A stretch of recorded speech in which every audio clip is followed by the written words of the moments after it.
বন্ধুসকল এমজেছ চেনেললৈ আপোনালোকক সকলোকে স্বাগতম জনাইছোঁ। আজি মই বনাব লৈছোঁ বুট দাইলৰ এটা ৰেচিপি, বুট দাইলৰ কাটলেট। ভাবিলোঁ আপোনালোকলৈ আগবঢ়াওঁ। আৰু বহুদিন ভিডিঅ' দিব পৰা নাই কাৰণ অলপ ঘৰুৱা সমস্যা হৈ আছিলে। এতিয়াৰ পৰা চেষ্টা কৰিম যাতে ভিডিঅ' সদায় দিব পাৰোঁ আৰু আপোনালোকেও যাতে ছাপোৰ্ট কৰে। আহকচোন তেতিয়াহ'লে ৰেচিপিটোত আমাক কি কি দৰকাৰ হ'ব চাই লওঁ।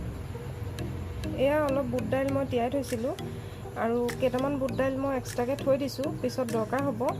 আৰু ইয়াত মই মছলা লৈছোঁ মই 2 চামুচ হালধি পাউডাৰ, 2 চামুচ জিৰা পাউডাৰ, 2 চামুচ ধনিয়া পাউডাৰ, 2 চামুচ চাট মছলা, ৰেড চিলি পাউডাৰ, নিমখ, 2 চামুচ গৰম মছলা, আদা টুকুৰা আৰু নহৰু ফুট 3টা আৰু জলকীয়া 2টা। আৰু এয়া লৈছোঁ অলপ পিঁয়াজ।